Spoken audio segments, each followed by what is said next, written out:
नमस्कार दोस्तों, दिल्ली समाचार में मैं मनोज सिन्हा आपका स्वागत करता हूं।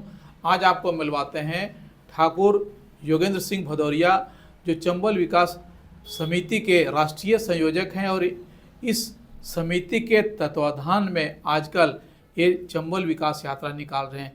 तो हम इनसे जानना चाहेंगे कि चंबल विकास यात्रा की जो बात है वो क्यों और कैसे उत्पत्ति हुई, संक्षेप में बताएंगे भदौरिया साहब। जी नमस्कार। सबसे पहले तो आपके दर्शकों को दिल की गहराई से मैं स्वागत और वंदन करता हूं। उन सभी का मैं अभिनंदन करता हूं जो आपके दर्शक देख रहे हैं। चंबल विकास यात्रा ये 1500 किलोमीटर की यात्रा होगी और इसकी शुरुआत जो है वो जाना पाओ, जहां से चंबल का उद्गम हुआ है और उसको परशुराम जी की जन्मस्थली भी कहते हैं।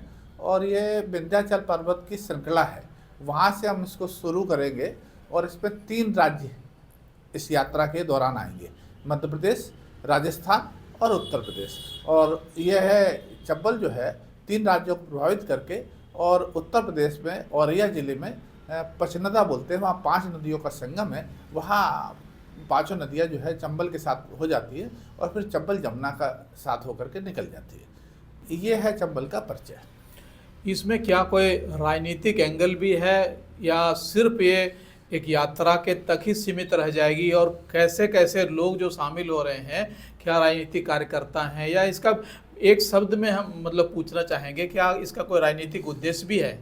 नहीं, देखिए, ये राजनीतिक का कोई उद्देश्य नहीं है। यह चंबल क्षेत्र की जनता की मांग है। चंबल क्षेत्र में मैंने बताया जब 3 राज्य हैं और लगभग 20 जिले पड़ते हैं, और वो जिले अपने आप को उपेक्षित समझ रहे हैं। वहाँ उपेक्षित समझ क्या रहे, उपेक्षित हैं समझ क्या रहे हैं। चूँकि मैं चंबल का रहवासी हूँ तो जिले वो उपेक्षित है, इसलिए वहाँ सब जनता की मांग के साथ जनता ने जो समिति बनाई है, कोई मेरी निजी नहीं है ना कोई किसी की राजनीतिक है। इसमें सारे राजनीतिक दल, सबका स्वागत है, सब इसमें साथ है। राजनीतिक हो, सामाजिक हो, चूँकि ये सामाजिक है तो अगर कोई व्यक्ति राजनीति होकर के समाज में शामिल हो जाए तो कोई अब बात थोड़ी होता है। अगर कोई सामाजिक जो भी राजनीतिक व्यक्ति होगा वो सामाजिक पहले होगा। अगर सामाजिक नहीं है तो राजनीति नहीं कर सकता। और राजनीतिक व्यक्ति जब राजनीति का पद प्राप्त कर ले और समाज के कार्य साथ करना जाए तो समाज तो उसको स्वागत करता है, समाज उसे हाथों हाथ में ले लेगा। अगर कोई भी बड़ा राजनीतिक दल, राजनीतिक व्यक्ति इस यात्रा में हमारे साथ होगा तो उसका अभिनंदन है, स्वागत है। और यह मूल रूप से वहाँ की समस्या, वहाँ के लोगों की समस्याओं को उजागर करने के लिए यात्रा है। मध्य प्रदेश से आप जुड़े हुए हैं, चंबल की यात्रा कर रहे हैं, तो बहुत सारे लोग आपको देख रहे होंगे, आपको फॉलो करते हैं। तो इंदौर सिटी में जो जल का आज हुआ, जो प्रदूषित जल जिस तरह हुआ, वहाँ के लोग जाने गई, और इसमें जो सरकार का रवैया रहा मध्य प्रदेश गवर्नमेंट का, उसके बारे में संक्षेप से हमारे दर्शकों को बताएं कि आपकी जो चंबल विकास यात्रा है, क्या उसको भी आप छुएंगे? चंबल विकास यात्रा में निश्चित रूप से हमारी यही है कि अभी जितनी भी नदियां हैं उसमें सबसे स्वच्छ जल जो है वो चंबल का माना जाता है। अब चूंकि मूल प्रश्न आपका दूसरा है, मूल प्रश्न है कि आप मेरा इंदौर सिटी से है। हाँ, मूल प्रश्न आपका ये है कि इंदौर में जो जल दूषित हो गया उसका कारण क्या रहा। ये देखिए, चूंकि चंबल जो है वो इंदौर को प्रभावित करती है, मऊ को प्रभावित करती है, वहाँ से निकलती है। तो वहाँ के लोगों से मैं डोर टू डोर जुड़ा भी हूँ और इस यात्रा में वो लोग शामिल भी हैं।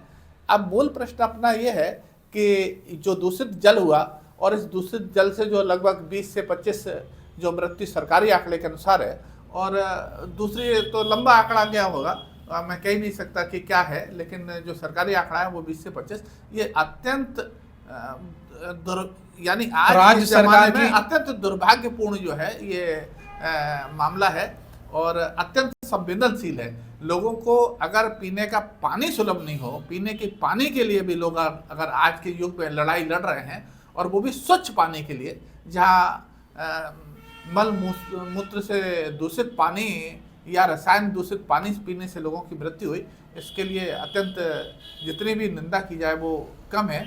और वो चाहे राज्य सरकार उसमें दूषित हो, चाहे जिला के सरकार के लोग हो, चाहे उसमें नगर निगम हो, ये सारे उसमें दूषित, सारे लोग उसमें सहभागिता है और इन सब लोगों पर कठोर से कठोर कार्रवाई की जानी चाहिए। कहते हैं वहाँ डबल इंजन की सरकार है, पहले से भी है उन्हीं की सरकार।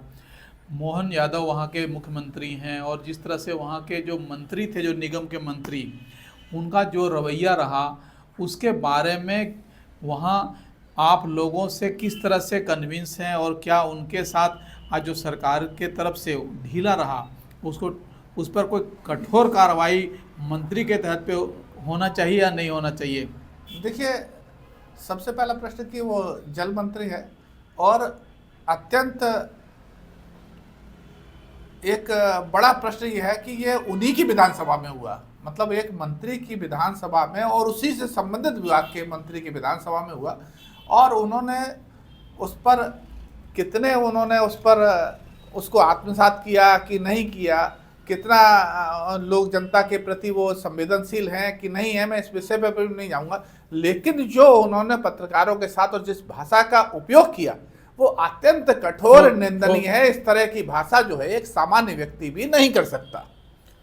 चंबल यात्रा में और जो बेसिक मुद्दे हैं, जैसे आप कह रहे हैं वहाँ की समस्याएं हैं, तो बहुत संक्षेप में बताएं भदौरिया साहब कि वहाँ की जो समस्याएं हैं उसको आपके दूर करने के लिए क्या रोड मैप है, कौन सा आपने वहाँ पर जाके लोगों को बताना जो सरकार नहीं कर रही है, वैसा इस चंबल यात्रा से क्या कुछ होने वाला है?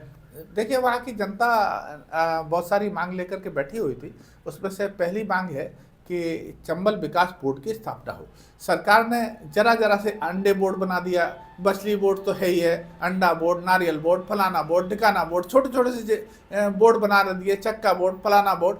तो इतना बड़ा जहाँ 1500 किलोमीटर का दायरा है और एक विस्तृत, जब 1500 किलोमीटर तो कितना विस्तृत होगा, और लगभग 20 जिले हैं और अलग अलग राज्यों की विधानसभा मानी जाए तो 100 विधानसभाएं हैं, तो वो लोग एक मांग करते हैं कि हमारे लिए चंबल विकास बोर्ड की स्थापना हो।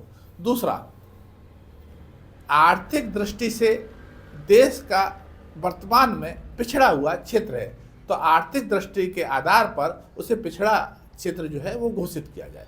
तीसरी, आप ये सरकार के आंकड़े मेरे नहीं है, अगर आप देखेंगे तो इस देश में जब भी घोषित युद्ध हो, अघोषित युद्ध हो, शीतकालीन युद्ध हो, अशीतकालीन युद्ध हो, सीधा सीधा युद्ध हो, पीछे से युद्ध करा हो, जब भी विरोधियों ने, दूसरे देशों ने भारत पर आक्रमण किया तो उसमें शहीद होने वालों की अगर संख्या उठाई जाएगी तो आधी संख्या जो है वो सरकार के आंकड़े में चंबल क्षेत्र है और आधे में पूरा देश है। अगर सरकार ये मानती है कि आधे में चंबल क्षेत्र कर रहा है तो निश्चित रूप से ये लोग वीर है। तो जब छोटे छोटे आपने रेजिमेंट बना दिए तो वहाँ के लोग जो शहीद होते हैं वो इस बात पर होते हैं कि यार हमें, दूसरे लोग छुट्टी मांगते हैं, वो कहते हैं या तो हमें आगे सीमा पर लड़ने दो या फिर हमें बाहर जाने दो। तो उन लोगों के लिए एक चंबल रेजिमेंट की स्थापना हो। तो ये जी अच्छी बात है भदौरिया साहब, लेकिन क्या है कि चंबल की जब बात करते हैं तो आम मानस में आज भी वहाँ का जो दस्यु या जो डकैतों की बातें होती थी पहले, एक पहचान सी बनी है, तो अब आप बता सकेंगे क्या ये पहचान वहाँ से दूर हो गई, मिट गई है? देखिए, चंबल के साथ एक षड्यंत्र हुआ, एक षड्यंत्र हुआ चंबल के साथ। सबसे पहले तो उसके क्षेत्र को, 1500 किलोमीटर के क्षेत्र को बहुत सीमित कर दिया गया। 2-3 जिलों में आप चंबल क्षेत्र को देखेंगे तो इतना बड़ा इटावा है, उससे दूर करके और भी तमाम है, श्योपुर वगैरह, 2 जिलों में बांट दिया, भिंड और मुरैना, और एक छोटा सा संभाग बना दिया। ग्वालियर जबकि चंबल का भाग है लेकिन उसको अलग ग्वालियर संभाग कर दिया। वहाँ राजा महाराजा रहे, उन्होंने दूर करके उसको अपने में करने के लिए एक ग्वालियर संभाग अलग कर दिया, और चंबल को एक छोटा सा दायरे में जो 1500 किलोमीटर में है चंबल नदी, जिसका रहन सहन एक जैसा है। 3 राज्य है लेकिन तीनों राज्यों के लोग एक जैसे रहन सहन में, एक जैसा व्यक्तित्व, उनको एक छोटे से इलाके में डाल के कर दिया गया, तो एक छोटा सा उसके लिए कर दिया गया। ये है चंबल की संरचना। आपकी यात्रा भदौरिया साहब बहुत अच्छी हो, लेकिन एक साथ में जो अंतिम सवाल मेरा है कि आजकल यात्राओं का प्रचलन बहुत बढ़ गया है और इसके कई राजनीतिक दूरगामी मायने भी निकाले जाते हैं। तो जैसे राहुल गांधी ने यात्रा की, बाकी दूसरे नेता भी यात्रा कर रहे हैं, तो इस यात्रा से कैसे कैसे लाभ आपको मिलने वाले हैं? आप या विकास समिति को मिलने वाले हैं या वहाँ की जनता को मिलने वाले हैं? देखिए, ना मैं आपकी बात को रोकता हूँ, ना मुझे कोई लाभ, आर्थिक लाभ के लिए हो, ना हमारे जो लोग कह रहे हैं वो किसी लाभ के लिए है। यह जनता की बात है, जनता की बात सरकार तक पहुँचाने के लिए ये यात्रा उन यात्राओं से भिन्न है, क्योंकि वो यात्राएं अपने अपने एक राजनीतिक मंच पर है और यह एक समाज की जनता की यात्रा है, न कि कोई मेरी यात्रा है। जैसे महात्मा गांधी ने दंडी यात्रा की थी तो महात्मा गांधी की यात्रा थोड़ी थी, तो वहाँ की जनता की यात्रा थी। नमक के विरुद्ध उन्होंने यात्रा की तो उनकी यात्रा थी, कोई एक जनता की यात्रा थी, कोई गांधी जी की यात्रा नहीं थी। इसी तरह से यह चंबल विकास समिति जो बनाई गई है, उन तमाम लोगों की, उस समिति की भी यात्रा अगर कहें तो मैं उनकी भी नहीं कहूँगा, मैं तो कहूँगा चंबल क्षेत्रवासियों की, चंबल के रहवासियों की, उनकी मांग के लिए ये यात्रा है। जो दूसरा प्रश्न आपका था उसको भी मैं यही संक्षेप कर देता हूँ कि जो षड्यंत्र हुआ चंबल के लोगों के प्रति, वो लोग अपनी बात जब उनकी बात नहीं मानी गई तो अपनी बात मानने के लिए अगर मैं अपनी कोई बात रखूं और आप ना माने तो मैं कुछ स्वरूप रखूंगा ना। तो जो मेरा विद्रोही स्वरूप था उसको जो है देशी स्वरूप कर दिया गया। उस समय के जो बहुत सारे जो लोग थे वो संतोष संग्राम सेनानी थे, उस समय कमांडर अर्जुन सिंह ने लाल सेना बनाई। इसलिए तो जहां एक तरफ सुभाष चंद्र बोस देश के बाहर जो है वो आजाद हिंद फौज बना करके लड़ रहे थे, वहीं दूसरी तरफ कमांडर अर्जुन सिंह उसी जमीन पर, चंबल की जमीन पर लाल सेना बना के लड़ रहे थे। उनके साथ बहुत सारे लोग थे तो वो सरकार से लड़ रहे थे, अंग्रेजों की सरकार से, उनको देशी बना दिया गया। तो ये चीज है, इसका साफ हो, इस साफ उनके चरित्र का पर किसी तरह का दाग नहीं था। ये लांछन को साफ करने के लिए चंबल यात्रा है। आपकी यात्रा बहुत खूबसूरत हो, लोग आपसे जुड़ें और जिस उद्देश्य के साथ आपके साथ लोग जो चलेंगे उनकी भी मनोकामना पूरी हो, ऐसी हम आशा करते हैं। लेकिन चलते चलते एक छोटा सवाल, इससे कहीं भारतीय जनता पार्टी की जो वहाँ राज्य सरकार है उस पर कोई प्रेशर तो बनाने की कोशिश नहीं करेंगे आप? देखिए, जब यात्रा होती है तो सीधी सीधी सी बात होती है, वहाँ किसकी सरकार है, किसकी, हमें सरकार से मतलब नहीं, हम तो बात सरकार से कहेंगे, सरकार से, और भी सौहार्दपूर्ण वातावरण में हम अपनी मांग रख रहे हैं जनता की। चूंकि सरकारों ने मांग नहीं सुनी, सरकार ने वहाँ उस जंगल में एक बिलायती बबूल नाम का एक प्रजाति बिलायत से ला करके बो दिया। अब जबकि उसके मूल स्वरूप को नष्ट कर दिया गया, ये भी उसकी एक बड़ी मांग है। तो चंबल का मूल स्वरूप जैसा है वैसा ही बना रहे, उसके लिए ये है। तो सरकार से तो मांग रखेंगे ही रखेंगे, सरकार से मांग रखेंगे, उसका स्वरूप सरकार क्या समझेगी ये उनकी बात है। दोस्तों, ठाकुर योगेंद्र सिंह ने कई बातें बताई चंबल के बारे में, उस क्षेत्र के बारे में, और इनकी यात्रा जो होने वाली है फरवरी से शुरू होगी। हमारे साथ ऐसी खबरों के लिए आप जुड़े रहें और देखते रहें दिल्ली समाचार। जय हिंद, जय भारत दोस्तों, जय चंबल।